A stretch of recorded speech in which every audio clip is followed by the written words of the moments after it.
Welcome to the next episode of RealLeader series for the Canadian real estate industry. I'm your host, Ryan Ram from Matrix360, and we're excited to collaborate with Informa Canada to deliver a platform for leaders to share their experiences. The intent of this series is to engage with business leaders as they share their insights and wisdom. Before we commence, a bit about Matrix360. We are a talent management and workplace advisory platform. It is with great privilege and responsibility that we partner with real estate firms to advocate for the people in our industry. Today we are here at the Real REIT conference in Toronto, Canada, and we are honored to be joined by Anushka Grant, Vice President of Innovation and Sustainability at RioCan. Welcome, Anushka, and thank you for being here. Thank you. So to jump into the conversation, what was your vision when you first started out in your career? So when I first started, I wanted to be a partner at a large consulting firm, which is quite different to where I am today, leading innovation and sustainability at RioCan. Overall, I'm really delighted with where my career has ended up, including all of the opportunities and challenges it presents. And I mean, I guess you were at a consulting firm, and what made you think of, not doing that vision that you had set out for yourself? I realized, I was introduced to RioCan while I was working as a consultant, and I realized there was a lot of potential to help grow and build the company, and I was excited by the opportunity. Awesome. And so, what, kind of going off of that, in your career or in your life, when was the first time that you realized that you had the power to create change or to do something meaningful? So when I first started at RioCan, I was able to leverage my consulting skill set, which was a new skill set for the organization, and create new processes and new structures, which the organization needed given its growth.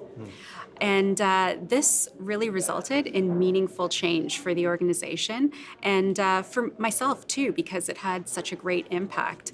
It did help to have the senior leadership team fully supportive of these initiatives, so I have to admit that. Yeah, that's always helpful, eh? It is. And I guess the role that you're in, was that a new role that they kind of created, or that Yes. you were able to change it a little bit? Yes, it was a newly created role for me. Okay, wow, that's great. Yes. And in terms of your time either at RioCan or previously, what are some of the struggles or conflicts or frustrations that you've encountered along your journey with which has shaped you?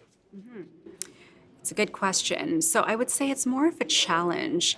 And the example that I can think of is, again, going back to the shift from consulting to real estate. I would say that, in real estate, they speak a different language. They don't speak in bullet points on PowerPoint slides as is pretty common in consulting. They're a group of strong leaders who know the industry inside and out. I realized that I had to get up to speed and get up to speed really quickly. So what I did was I tapped into my existing network. I was able to expand my network and relationships to learn. I also clearly communicated with senior leaders and received feedback and a lot of support through that journey. And now I'm in this newly created role. Okay. And you feel like, I guess when you started, the working style and life of consulting is quite a bit different also than the real estate world. It is and it isn't. Okay. In consulting, you get this feeling that you're working all the time.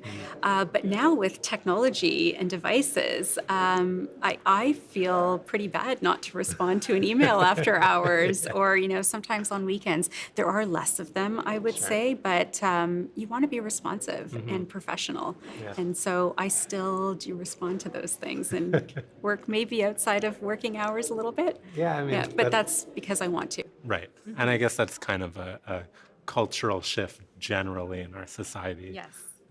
But Okay.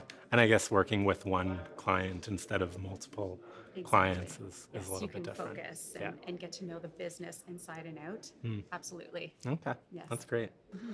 And to go over to talk about leadership, it seems like leadership styles are really under the microscope today, whether in large public companies or in the private realm. From your perspective, what is the biggest challenge facing leaders today? So I would say the biggest challenge facing leaders today is pretty similar to the challenges faced by leaders in the past, and that is to really attract, engage, and retain top talent. It's the talent that ultimately, deliver results. It's the people who have the skills, whether it's technical skills or soft skills, and know how to work together to get those results achieved. And so people are hugely important in the mix. Yeah, I mean, especially in the real estate world where we're part of building communities, to kind of foster that community feeling internally Absolutely. can be certainly difficult, Yes. especially in a large firm. Um, have you seen any kind of best practices or anything that you've really kind of enjoyed or seen as an answer to this challenge, whether it's been at in your past or at RioCan, like someone doing something um, kind of new or different to really keep that talent in house? Yes, we at RioCan, I have seen a few examples of it. And at RioCan, we are doing a lot to engage our employees. We have our sustainability program that is in year 3 of implementation, which we're really excited about. And that requires the full organization. It's not just the corporate sustainability team that get involved in the various initiatives. It requires cooperation and support of our property teams, our employees across the organization. We've got a new innovation program that has been launched where we've decided rather than, solely partner with third-party vendors or startup companies, we're also going to work on innovation projects internally. So we've brought together a group of individuals from across different departments to work on these individual projects that we're looking to get done before the end of the year. So these are just interesting new ways in which we are transforming our business and growing our business that we're getting our people directly involved in. Well, that sounds great. A final question for you. Thinking critically is important in the time that we live in, reflecting on our journeys and our past. If you were to travel back in time to speak to your younger self, what piece of leadership advice that you know now would you give to you years ago? It's a great question as well. I would say start building your network now. Keep it alive and don't be afraid to tap into it when you need it. How have you seen that help you, I guess, in your career or through your personal experience? So I've found it very helpful to stay in touch with my business school network or past employer network because there's always new ideas that come up out of these conversations. It's interesting to see how organizations are, approaching very similar challenges that we're having, and so keeping your network up really gets those ideas out and gets the thinking continuing.